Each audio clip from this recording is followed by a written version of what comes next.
past, their perfumes become more than just a fragrance that they sprayed on a regular basis. They become a window for us to glimpse their personality, way of life, and how they navigated the world around them.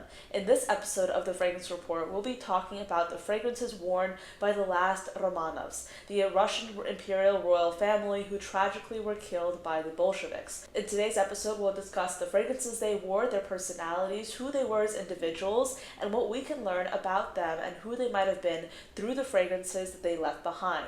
This is the Fragrance Report, a podcast where we talk about all things fragrance history. I'm your host, Anya, and we publish a new episode of this podcast every Wednesday. So if you're watching this on YouTube, there is a video version of this podcast also available on Spotify. And if you're listening to this on Spotify, you can also watch the podcast episode as well on YouTube. It's available in both places. I am someone who has always had a fascination with the Russian royal family, specifically the Romanovs, and especially the last four Grand Duchesses, Grand Duchess Olga, Tatiana, Maria, and Anastasia, arguably the most famous. We're going to be talking about them in this episode. We're also going to be talking about their parents, the fragrances that were around at this time, and I'm really excited to get into this episode. So without further ado, there's a lot to cover in this episode, so let's get into it.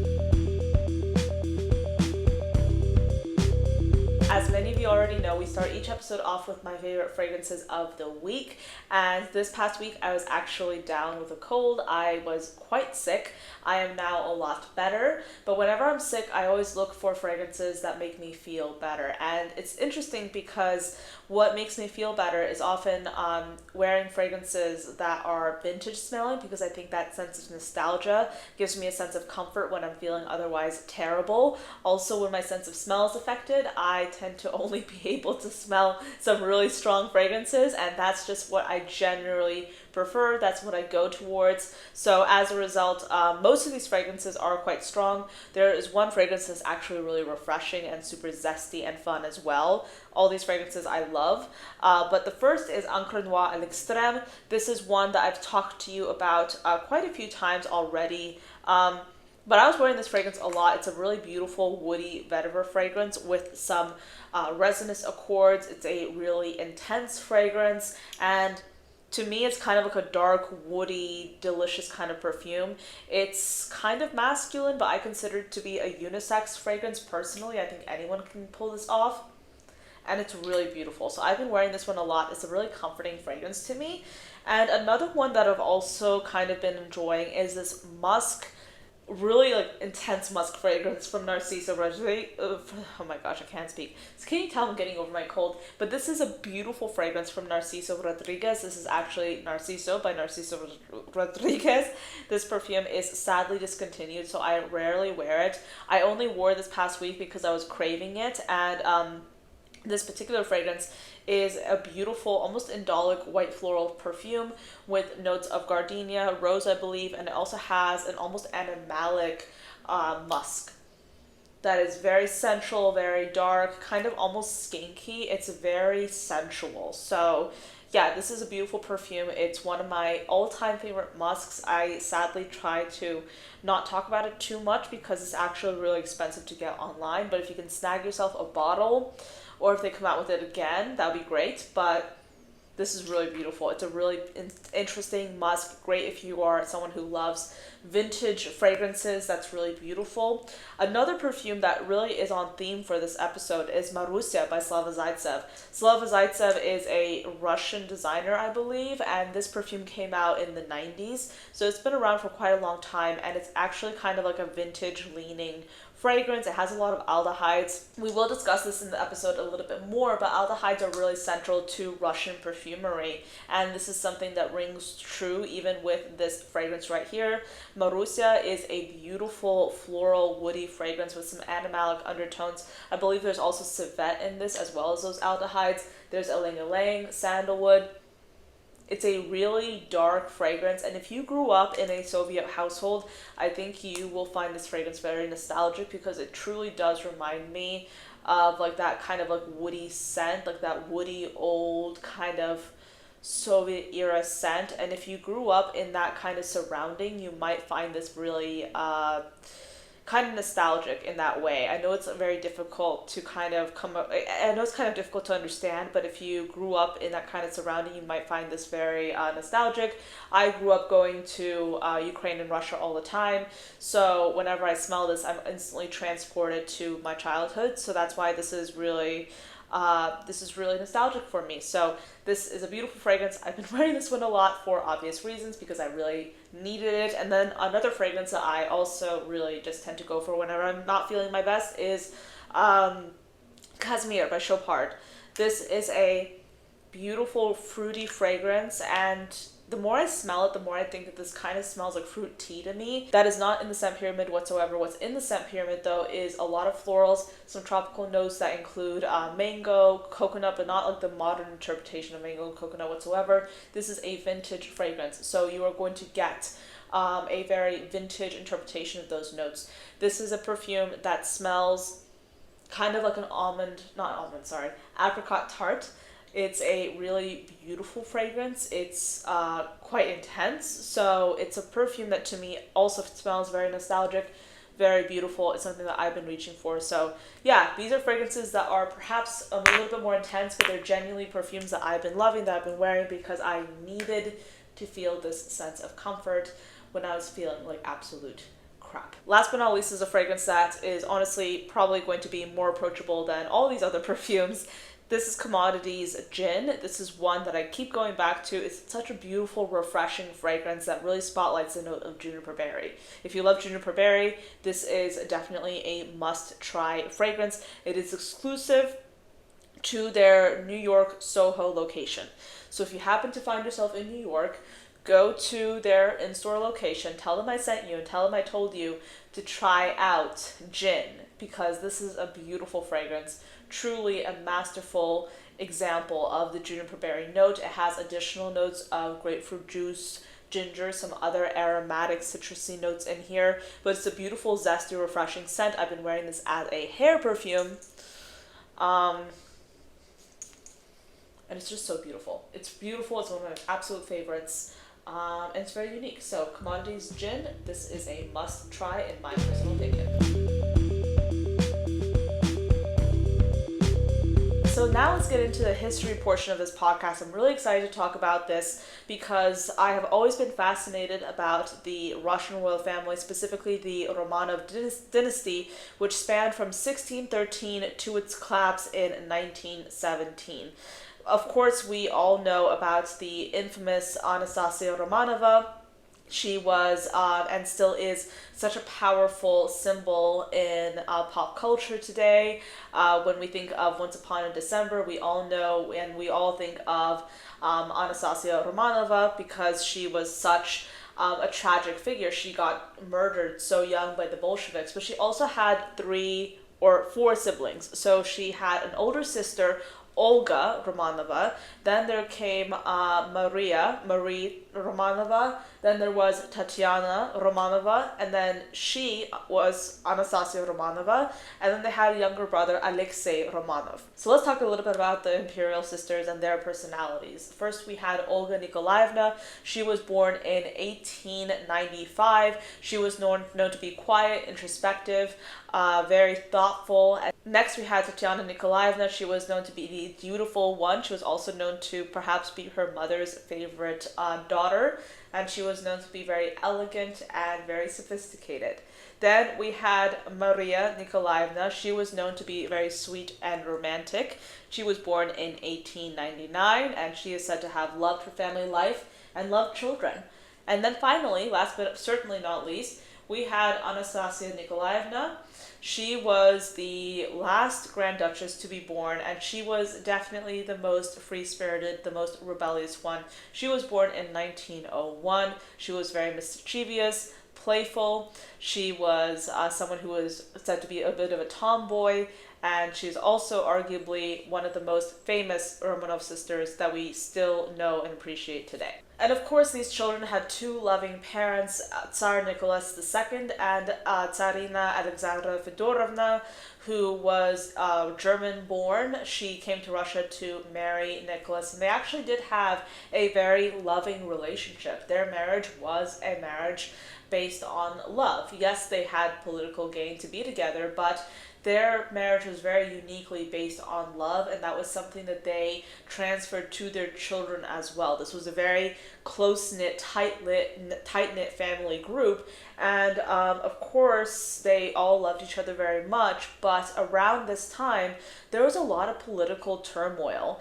The Romanovs controlled the entirety of the Russian Empire. Of course, they had a lot of military strength. This was an authoritarian government, and they also were established because of the Russian Orthodox Church. So that was something that was very important in the empire. And of course, there was a lot of political unrest and upheaval. This was a large landmass that they were controlling. And there were a lot of issues. And I think today we really romanticize the Romanovs as like this beautiful, tight-knit family that were tragically murdered by the Bolsheviks. And in a way, yes, we can acknowledge they were tragically murdered by the Bolsheviks. It was very sad, especially the way they were killed. It was something that was truly horrific and was very difficult for a lot of people to stomach, especially the other ruling families of Europe. They looked at Russia, they were like, oh my goodness, what's going on there? But we really have to acknowledge the fact that for the common Russian person at this time, life was very difficult. This was an authoritarian state. There was lack of social mobility. There was a lot of economic upheaval. There was a Russo-Japanese War that happened a few years before the Russian Revolution, and a lot of people suffered, and people truly felt that the ruling class did not care for the common people. And we can acknowledge the fact that the ruling class was incredibly wealthy. They lived in luxury. Of course, the imperial family themselves, I'm talking about Tsar Nicholas II and Alexandra Fedorovna, they were very austere, they were very religious, so they raised their children to be kind of like very minimal. They weren't as lavish as you would expect, especially when you compare them to the other members of the imperial royal family, the extended members. But still, they had a lot of luxuries that the common people just could not have access to. And all these different events basically accumulated to create the Russian Revolution. So there was a lot of anger from the common people, and there was a revolution, and the Bolsheviks took power, and Lenin, of course, took power. There was a civil war in Russia. I'm like really going off on a tangent here, but yeah, basically, tragically, the family ended up being executed because Lenin saw them as a political threat. He saw them as a political threat for as long as they lived, because the longer they were still, alive, then the loyalists to the imperial crown would still, keep up the fight. And he killed them because he felt that they had to die, which was really, really unfortunate, especially when you consider the fact that this was a relatively young family. This was a family that they all loved each other, and they were very tragically killed. So, with that being said, when we think about who these individuals were, there was a lot of kind of back and forth. As many of you guys probably have already heard, there was this priest. His name was Rasputin. He was someone that was very influential for the royal family. In many ways, he was kind of their downfall because they relied on him very heavily. He was a priest that came from Siberia. He was known to have like these mythical powers, and he had this kind of like hold over the Russian royal family, specifically the Tsarina, and a lot of people wouldn't understand it. People didn't really trust him. People thought that he was there for his own selfish gains. And there were a lot of rumors floating around that this man was having an affair with the Tsarina, especially when World War I happened and Tsar Nicholas had to go to the front. She was left to rule the empire, and she took a lot of counsel from this priest that not a lot of people liked, and people really did not like that. They eventually killed him, okay? Some noble families, or some of the nobles killed him. They didn't like him very much, so they offed him.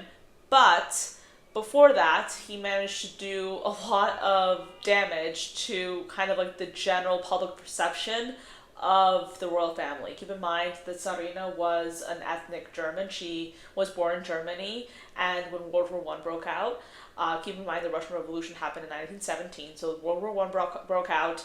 They were busy with that. If people were mad that their Tsarina was an ethnic German, and they were like, okay, she's German and she's colluding with this Rasputin guy that no one likes. And essentially, after the war, after the Russian Revolution ended, everyone had a lot to say about the Tsarina and Rasputin. People accused her of sleeping with him. People accused her of having affairs with him. They were like, well, she was cheating on her husband with him.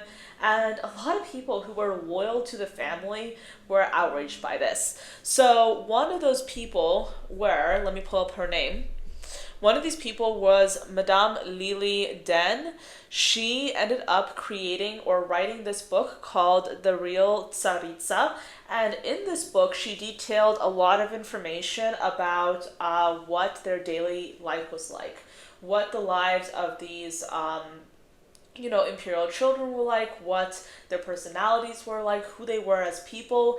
And Perfume does feature quite heavily in this book, which is available on Gutenberg.org from Project Gutenberg. This is available for you guys to read for free if you want.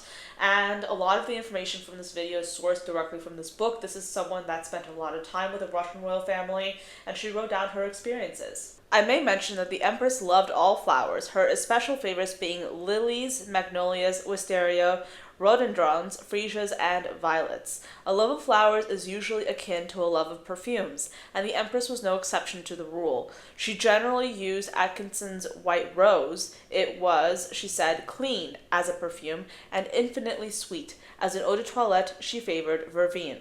So let's talk a bit about each of these fragrances. So Atkinson's White Rose was known to be a soft, powdery floral fragrance. This was said to have top notes of fresh citrus and green accords, a mid of white rose, jasmine, and lily of the valley, and then a base of powdery musk, vanilla, and sandalwood. This fragrance was created by Atkinson's, a British perfume house established in 1799, and this fragrance was considered to be very popular at the time and a favorite of European royalty. This soft feminine perfume symbolized femininity in a way that does also align with our perception of who Alexandra was as a person. She was known to be very traditional, pious. She was a rather, you could say, conservative individual, and her perfume seems to have reflected that. The other perfume that we mentioned was Atkinson's Verveine, or rather a verbena fragrance. This was a fresh, citrusy green fragrance with top notes of lemon verbena, bergamot, and petitgrain, a heart of herbal lavender, geranium, and rosemary, and then a base of woody and mossy undertones. Now, verbena-based perfumes were really popular in the 19th and early 20th centuries, and Atkinson's Verveine was known for being a clean, uplifting citrus scent known for its refreshing and calming qualities. So one of the reasons why she might have really liked these light, citrusy, refreshing scents was not only because of who she was as a person, but also because she did suffer a lot of health issues. She was often very sick. She had a lot of headaches, and she was someone that needed kind of like these light, refreshing scents as a pick-me-up throughout her day-to-day life. The Empress spent a lot of time in her boudoir. This was one of her favorite places to be in, and Lily Den actually mentions this in her autobiography. She talks about a specific evening, and I quote, "The Mauve boudoir was flooded with moonlight, which fell directly on the portrait of the Empress's mother and on the picture of the Annunciation. Both seemed alive. The sad eyes of the dead woman watched the gradually unfolding tragedy of her daughter's life, whilst the radiant Virgin, overcome with divine condescension, welcomed the angel who hailed her as blessed among women." Masses of lilac were arranged in front of the tall windows. It was customary for a fresh supply of lilac for the Mauve boudoir to be sent daily to Tsarskoye Selo from the south of France, but, owing to the troublous times, no flowers had reached the palace for a couple of days. Just before dawn, the dying lilac seemed to expire in a last breath of perfume. The boudoir was suddenly redolent of the perfume of spring. Tears filled my eyes. The poignant sweetness hurt me. Winter was around us and within our hearts. Should we ever know the joys of blue skies and the glory of a world newborn? This passage references a time when the palace was already under occupation, and it references a sad time for the family. This was before they were taken to Siberia. There's also a passage that describes what day-to-day life was like for the Grand Duchesses and what their living situation was like. Keep in mind, the Grand Duchesses were also nurses during World War I. They were in charge of caring for wounded soldiers. All the sisters were utterly devoid of pride, and when they nursed the wounded during the war, they were known as the Sisters Romanov, and thus answered to the numbers 1, 2, and 4. The Grand Duchesses occupied 2 bedrooms. Olga and Tatiana shared one, Marie and Anastasia the other. These apartments were large and light, decorated and furnished in green and white. The sisters slept on camp beds, a custom dating back to the reign of Alexander I, who decreed that the daughters of the emperor were not to sleep on more comfortable beds until they married. Icons hung in the corners of the rooms, and they were pretty dressing tables and couches with embroidered cushions. The Grand Duchesses were fond of pictures and photographs. There were endless snapshots taken by themselves, those from their beloved Crimea being especially in evidence. A large room, divided by a curtain, served as a dressing room and bathroom for the Grand Duchesses. One half of the room was full of cupboards, and in the other half stood the large bath of solid silver. The Grand Duchesses had departed from their mother's simple ideas, and when they bathed at night, the water was perfumed and often softened with almond bran. Like their mother, they were addicted to perfumes and always used those of Coty. Tatiana favored jasmine de Corse, Olga rose thé, Marie constantly changed her perfumes, but was more or less faithful to lilac, and Anastasia never deviated from violet. Detailed information about these 2 fragrances are a little bit hard to come by. We know that Jasmine de Corse was a fragrance created by Coty in 1906. This was known to be a more delicate floral fragrance with some rich central animalic undertones. But then La Rose Thé was known to be a perfume that included notes of aldehydes, tea rose, Bulgarian rose, Jacquemont rose, and green notes, as well as the heart of jasmine, cabbage rose, damask rose, violet, ylang-ylang, honey, orange blossom, lavender, clove, nutmeg, and cardamom. And then it was said to have a base of oak moss, ambergris, Indian musk, sandalwood, and tobacco. I think it's worth noting that the aldehydes at this time in Russia were in sharp contrast to what the perfumers were coming out with in France. Aldehydes were known to be these crisp, cold fragrance notes that added longevity to the fragrances that they were included in. Many fragrances at that time actually did include aldehydes because, again, it helped create a stylistic impression, and it also helped with the longevity of the fragrances. One of the most famous fragrance creators that came out of Russia at this time was Ernest Beau. He worked for Raleigh, one of the top Russian perfume houses at this time, and he did escape after the Russian Revolution and came to France, where he worked with Coco Chanel to create Chanel No. 5, which is a fragrance that's known for its inclusion of aldehydes. After the Russian royal family was deposed in 1917, they were then taken to Siberia and executed in Siberia in 1918. After they were executed, an inventory was taken by the Bolsheviks of their belongings, and one of the belongings that was indicated was a small vial of perfume left over from the family. And we don't really know what that perfume was. Of course, we can theorize what the perfume could have been based off of what we've already covered in this video, but I definitely do think it's interesting looking back at the perfumes of these famous figures, because we're able to look into something that's so deeply personal to their life, and we're able to get an insight into what their preferences, what their likes or dislikes, or what their passions might have been. It's really interesting to look at how personal scent can be, and it makes me think, what will future generations think of people today and their scent preferences? What do our scent preferences tell others about ourselves, about our personalities? I would love to talk about the Russian perfume houses in a future episode. If you want to hear about famous perfumers and famous perfume companies during this time. Do let me know if you want to see that in an upcoming episode. Thank you so much for listening to this episode of the Fragrance Report. If you missed any of our previous episodes, they are in a playlist on YouTube, and you can also check them out on Spotify as well. If you have any suggestions for subjects that you would like for me to cover in the future, please do let me know. I would be curious to hear your thoughts. And as always, thank you so much for listening, and I will see you in the next episode. Bye. This episode's music was brought to you by Kevin McLeod over at Incompetech. This is Beauty Flow by Kevin McLeod at incompetech.com and is licensed under Creative Commons by Attribution 4.0 license.